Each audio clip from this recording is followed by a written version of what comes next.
الحمد لله رب العالمين والصلاة والسلام على سيد المرسلين اما بعد فاعوذ بالله من الشيطان الرجيم بسم الله الرحمن الرحيم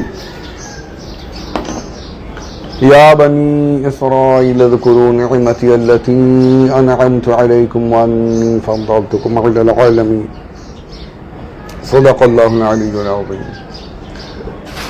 پارہ پہلا الف لام میم، سورہ دوسری البقرہ، آیت نمبر 47. محترم سامعین، السلام علیکم ورحمۃ اللہ وبرکاتہ. مغفرت. اگر آپ نے اب تک چینل سبسکرائب نہیں کیا ہے تو میری التجا ہے چینل سبسکرائب کریں اور لوگوں تک چینل کو پہنچائیں. دین کے اس کام میں آپ بھی حصہ لیں، میرے لیے اور اپنے لیے ثواب جاریہ کا سبب بن سکیں. اے بنی اسرائیل، اس کے تعلق سے کافی طویل گفتگو ہماری رہی. آگے ارشاد ہو رہا ہے اذکروا نعمتی، یاد کرو. یاد کرنے سے مراد کیا ہے؟ شکر ادا کرو.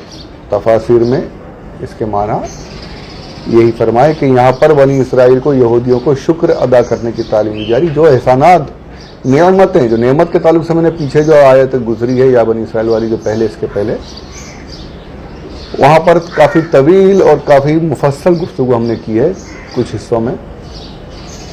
آپ وہاں سے دیکھ سکتے ہیں. بس معنی یہاں پر عرض کرتے ہوئے آگے بڑھوں گا. تو یہاں پر جو نعمتوں کو ذکر کرنے کا جو حکم ہو رہا ہے وہ یہ کہ ان نعمتوں کا شکر ادا کرو.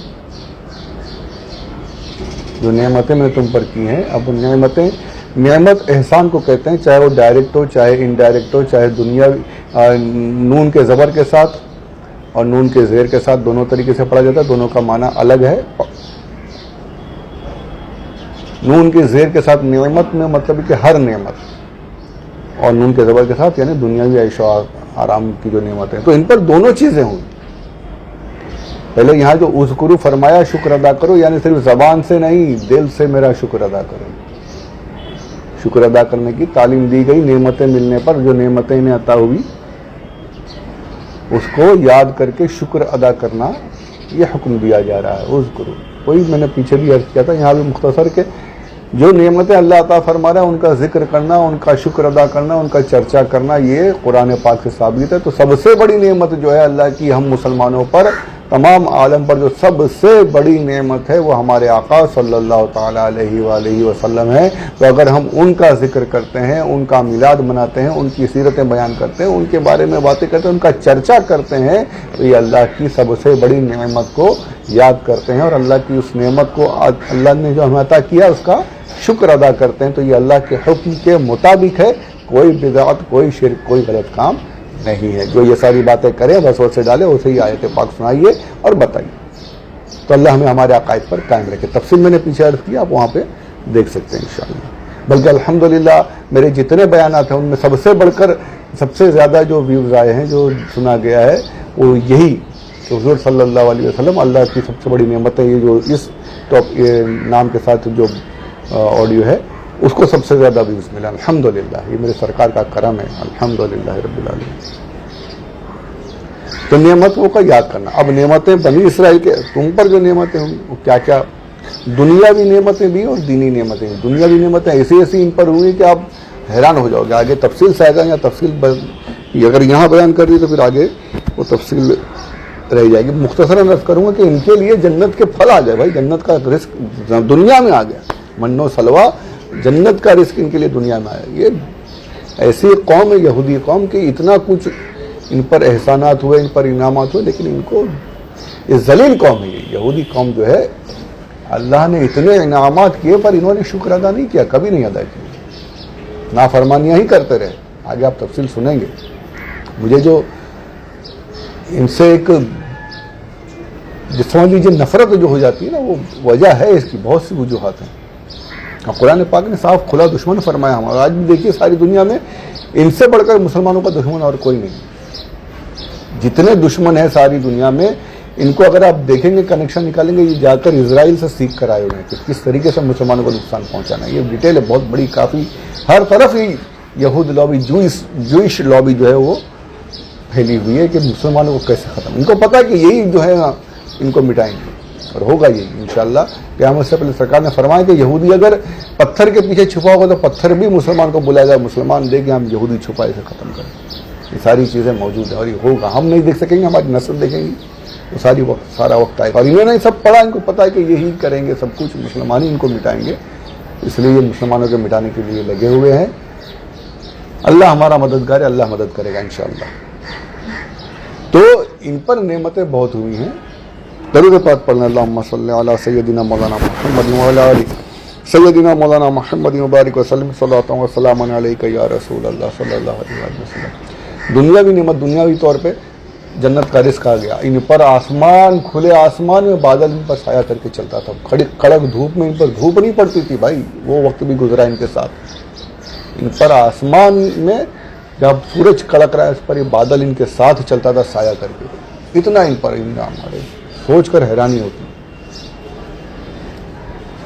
لق و دق صحرا میں جہاں پر کوئی بھی چھت نہیں, وہاں پر ان پر بادل سایہ کر کے چلتا. یہ دنیاوی نعمتیں ہیں. اور اس کے ساتھ ساتھ اخروی نعمتیں. اچھا, اب دنیاوی نعمت پانی. لق و دق صحرا جو ہے, پانی تو ہے نہیں, پوری ایک قوم ساتھ میں چل رہی ہے, بنی اسرائیل سب ساتھ میں جا رہے ہیں, موسیٰ علیہ السلام, پانی نہیں. اللہ نے اور انعام فرمایا کہ موسیٰ علیہ السلام کا معجزہ جو ہے, ایک آپ کے پاس پتھر تھا, آپ اس پتھر پر عصا اپنا مارتے تھے, پتھر سے 12 چشمے جاری ہوتے تھے. پتھر سے پانی نکلتا تھا ان کے لیے, اپنے چشمے سے پانی جمع کر دیتے تھے, پانی بھر کے رکھتے. اتنا ان پر کہ کہیں پانی لینے کی ڈھونڈنا ہے, پانی بھی نہیں ڈھونڈنا ہے, پانی بھی وہیں سے وہیں مل رہا ہے. کھانا جنت سے آ رہا ہے, پانی پتھر سے نکل رہا ہے, آسمان سر پر چھت کیے ہوئے. اور آگے ان کا اگر کوئی اس دوران میں بچہ پیدا ہوتا تو بچے کے ساتھ کپڑے پیدا ہو جاتے تھے, بچے کے ساتھ میں کپڑے بھی بڑھتے تھے. جیسے بچہ بڑھتا تھا کپڑے بڑھتے جاتے تھے, کپڑے میلے نہیں ہوتے تھے, ان کی ناخن نہیں بڑھتے تھے. ایسی قوم ہے. آگے تو تفصیل سے ڈیٹیل سے باتیں ہوں گی انشاءاللہ. کیا یہ نعمتیں ان پر ہوئی ہیں, ایسی نعمتیں. بار بار جو ذکر ہوتا ہے نا ان کا کہ میری نعمتوں کو یاد کرو, یہ اتنے, اور اس کے باوجود یہ ذلیل ہی رہے, پھر بھی انہوں نے ناشکری ہی کی, پھر بھی پتھر گائے کو پوجا انہوں نے, وہ بچھڑے کو. اللہ اکبر کبیرہ. کیا یہ دنیاوی نعمتیں ان کے لیے. بحر کلثوم پورا سمندر خشک کر دیا گیا, اس کے بیچ میں سے گئے. اتنا بڑا معجزہ موسیٰ علیہ السلام کا کہ سمندر خشک ہو رہا ہے, بیچ سے چل کے جا رہے ہیں. اور ایسا, اور کیسا خشک ہو رہا ہے, اور ڈیٹیل انشاءاللہ آگے آئے گی. اللہ, اتنی نعمتیں پھر بھی ناشکر. یہ دنیاوی نعمت جو دکھائی دی. اور آخرت میں دینی نعمتیں کیا ہیں؟ 4000 پیغمبر ان میں آئے. بنی اسرائیل میں 4000 پیغمبر آئے. اللہ اکبر, کتنی بڑی نعمت ہے یہ. ایک قوم ہے, اسی میں پیغمبر آ رہے ہیں لگاتار. 4000 انبیاء آئے, تو اس قوم کو کتنا فخر کرنا چاہیے, کیسی ہونا چاہیے, کتنی اللہ والی وہ قوم ہونی چاہیے. پر یہ ناشکر ہی رہے. 4000 پیغمبر آئے. یہی وہ قوم تھی جس پر کتابیں نازل ہوئی. موسیٰ علیہ السلام کی توریت یہاں پر آئی. یہاں پر بڑے بڑے بادشاہ گزرے اسی قوم میں, عدل و انصاف کرنے والے بھی گزرے. حضرت مریم جو کہ اپنے زمانے کی سب سے بڑی خاتون رہی. ان اللہ اصطفیٰ کی وطہرکی واصطفیٰ کی علی نساء العالمین. اللہ نے تمہیں تمام عالم کی عورتوں پر فضیلت دی. یہ عالم کی بحث آگے آئے گی انشاءاللہ. یعنی ان میں بزرگی بھی اتنی. 4000 انبیاء آ رہے ہیں, پیغمبر آ رہے ہیں, ان پر کتابیں نازل ہو رہی ہیں, ان پر وحییں اتر رہی ہیں. اسی قوم میں یہیں پر اصحاب کہف بھی ہو رہے ہیں. دیکھیے ایسی نعمت, ایسے اللہ والے اولیاء بھی ان میں, حضرت مریم بھی ان میں. پھر بھی یہ نافرمان, پھر بھی یہ ناشکر ہے. زبور و انجیل دوسرے صحائف بھی یہیں پر آ رہے ہیں. لیکن ان کا حال کیا؟ ان نعمتوں کو ماننے سے مطلب فخر کرتے رہے کہ ہم پر اتنا، ہم اللہ کے ہے، انہوں نے کہا نحن ابناء اللہ، ہم اللہ کے بیٹے ہیں، اتنا کچھ ملتا، ہم تو اللہ کے بیٹے ہیں۔ ارے کیا اتنی نعمتیں ہوئی ہیں تو ان کا آدمی کو شکر ادا کرنا چاہیے، لیکن یہ شکر نہیں اکڑ میں رہے، بس گھمنڈ میں رہے کہ ہم کون ہیں۔ تو یہاں پر یہ بھی پتا چلا کہ جب تک کہ بندہ صحیح راستے پر رہتا ہے نا، جب تک کہ قوم صحیح راستے پر رہتی ہے، اللہ عز و جل نعمتیں ظاہر کرتا رہتا ہے، نعمتیں نازل فرماتا رہتا ہے، نعمتوں سے نوازتا رہتا ہے، یہاں تک کہ ان میں اولیاء بھی پیدا کرتا ہے۔ لیکن جیسے ہی بندہ دین کے راستے سے بھٹک گیا، نافرمان ہو گیا، بدعقیدگی اختیار کر لی، تب نعمتیں بھی ختم، خاص کر کے بزرگی ختم ہو جاتی ہے۔ آپ دیکھیں جتنے اولیاء کرام ہیں، جتنے مزارات ہیں، ان سب کی تاریخ اگر آپ پڑھیں تو سب کا ایمان، سب کا عقیدہ وہی عقیدہ ہے جو اہل سنت کا ہے۔ تو اہل سنت میں جو رہیں گے انشاءاللہ اولیاء بھی پیدا ہوتے رہیں گے، اسی میں اہل سنت میں پیدا ہوتے رہیں گے۔ مریم علیہ السلام، حضرت مریم، میں نے علیہ السلام غلط پڑھ دیا، حضرت مریم رضی اللہ عنہا،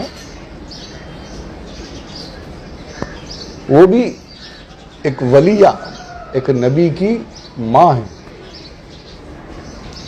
وہ بھی یہودیوں میں۔ جب تک یہ دین سے لگے رہے نا، جب تک کہ یہ دین پر قائم رہے، ان میں اولیاء بھی آتے رہے، انبیاء بھی آتے رہے، اولیاء بھی آتے رہے، اصحاب کہف جیسے اولیاء کرام بھی ان میں۔ لیکن دین سے جب ہٹے ہیں تو کچھ نہیں بچا، پھر کچھ حاصل نہیں ہوا۔ تو نعمتوں کا ذکر کرنا، نعمتوں کا چرچا کرنا اور دین کی راہ پر رہنا، یہ نعمتوں کو حاصل کرنے کا ایک ذریعہ ہے کہ جب تک ہم صحیح راہ پر رہیں گے انشاءاللہ نعمتیں حاصل ہوتی رہیں گی۔ اگر بھٹک گئے، اہل تشیع بن گئے، دیوبندی ہو گئے، وہابی ہو گئے، دوسرا مذہب اختیار کر لیا، تو پھر دیکھیے ان کا کہیں کوئی نام و نشان تک نہیں۔ اللہ ایمان کی سلامت عطا فرمائے۔ ایمان سلامت ہے تو انشاءاللہ نعمتیں بھی حاصل ہوتی رہیں گی۔ دنیاوی طور پہ بھلے کوئی کتنا بھی ترقی کر لے، بے ایمان ختم ہو گیا، لیکن دنیاوی طور پہ بہت پیسے والا، بہت پھل پھول رہے ہیں، دنیا بھی بہت کچھ حاصل ہو گیا، تو پھر یہ مطلب نہیں کہ نعمتیں مل ہی رہیں۔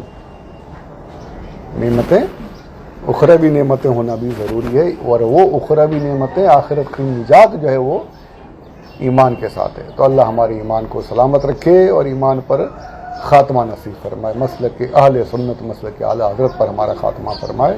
آمین بجاہ النبی الامین صلی اللہ علیہ وسلم۔ وما علینا الا البلاغ المبین۔